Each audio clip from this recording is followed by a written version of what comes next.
Hi. అయితే ఏంటో మరి చెట్టుకేమైనా తెగులు వచ్చిందేమో చెప్పండి, మీరు ఎవరైనా గార్డెనింగ్ చేసేవాళ్ళు ఉంటే. ఇది ఇక్కడ ఇలా పండిపోయినట్టు ఎండిపోయినట్టు ఇదిగోండి, పిందెలు కూడా ఇలా వచ్చి మాడిపోతున్నాయి అన్నమాట.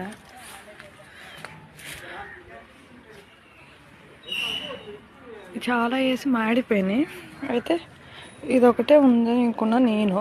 కాకపోతే తీరా చూస్తే ఇదిగో ఇక్కడ నుంచి ఇంత బీరకాయ ఉంది, ఇదేమో ఇలా వంకరగా.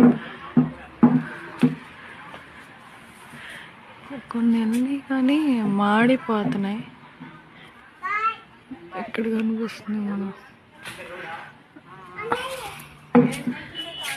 ఇది బీరకాయ చెట్టు. ఇది కొన్ని రోజులు అయితే కానీ రెడీ అవుతుంది అనుకుంటా.